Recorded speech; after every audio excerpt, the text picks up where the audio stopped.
we need to talk about DLCs. In my opinion, I always thought DLCs were supposed to add to the experience, maybe give a little context to the story that they didn't really have time to touch on. But when a game doesn't really deliver on that forefront, what do we do then?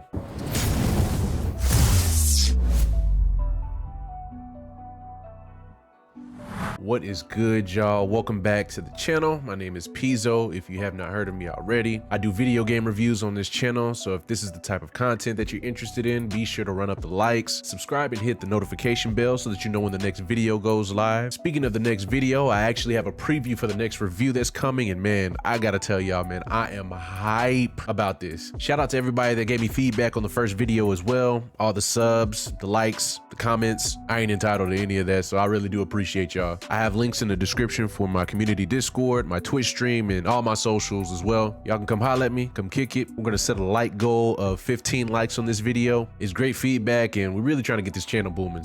But now that I've shown the subs some love, let's go ahead and get started with the Baba Yaga Witch of the Temple review. First of all, I just want to mention that this DLC takes place outside of the main story for Rise of the Tomb Raider. It first becomes available after you escape the Gulag with Jacob. Now, if that sentence made no sense at all to you, I suggest you click in the top right corner. It'll be a link to the first video just to kind of catch you up to speed. For everyone else that's already up to speed though, the Baba Yaga DLC starts in a sawmill in the Soviet installation, crawling with Trinity soldiers. Once you clear that out, you meet Nadia, who explains that her grandpa left in the middle of the night to confront the witch Baba Yaga for killing the woman that changed him from a Soviet prison guard to a good man. My grandfather needs help.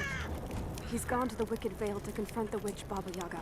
We've got to find him. If you haven't guessed already, I'm talking about Nadia's grandma. Through the use of documents From Yvonne and my daughter to this strange veil. and dialogue you discover while playing, you find out not only was she in the business of seducing a prison guard at the Soviet outpost that she was held captive at, she was also a brilliant scientist forced to make concoctions for the Soviet Union. Not exactly. Grandpa wasn't gone. My grandmother was the prisoner. She was a brilliant scientist, and they brought her out to the Vale to help study something in the ruins. Of course, Laura obliges and makes her way to the Wicked Witch's Veil, which to my surprise, she doesn't even believe in, even after having seen some of the supernatural things that she's seen so far. Things escalate quickly as soon as Laura comes into contact with a mysterious pollen that, if you're familiar with Batman lore, works similar to Scarecrow's fear toxin as it causes her to hallucinate traumatic experiences, allowing the administrator to use their worst fears to bend them to their will. The way that this walk through the woods had my hands sweating, not only because of the visuals, but the ambiance, the music, the sound effects. I promise you I got to a few points where I had to adjust the volume in my headphones, because man,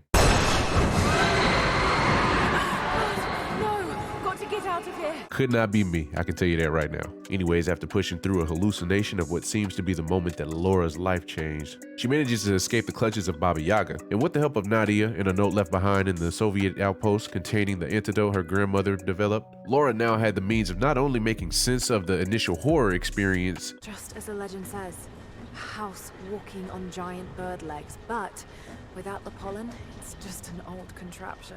but taking on such a threat if she were to bump into Baba Yaga, which she'll eventually have to do after they successfully locate Nadia's grandpa. Now, gameplay wise, this DLC is short. I finished it in just under 3 hours, and honestly, not much has changed. You have the same gameplay mechanics, weapons, and upgrade systems, so on and so forth. The puzzles are back, which you should know from the main game review. They went hard on, so no surprise they did the same here. But this really wasn't my favorite part of the DLC. I actually enjoyed the gunfights playing through this DLC, which was an issue that I had with the game while playing the main story. Even though I still think stealth is the best combat approach in this game, the level design in the areas where the cannon was necessary seemed a bit more spacious, and in the case of the boss fight, was actually dynamic. And speaking of the boss fight, that's honestly the biggest takeaway from this episode of a DLC. Various enemy types rushing at you or firing arrows at you while you try to burn the witch, combined with moving platforms, climbable walls, all made this fight way more memorable than the final boss fight with Constantine in the main story. To wrap this up though, the Baba Yaga DLC just left me wanting more. Base game was already good, but when I think of DLC, I low-key feel like it needs to be adding something story related or something that can change the gameplay experience. Honestly, I think they missed a shot to make the remnants, which I said in the first video, were kind of boring and hard to care about, and make them more interesting. And on top of that, the reward that you get for completing the DLC, it just doesn't feel worth it to me. But I will say though, the boss fight, the gunplay, and the horror angle that they took with this DLC made it a little bit more interesting. But overall, it's probably something that I could have lived without playing. And because of that, I'm going to give the Rise of the Tomb Raider, Baba Yaga Witch of the Temple DLC a 7 out of 10. It gives you something to do, but in the larger scope of the Tomb Raider series,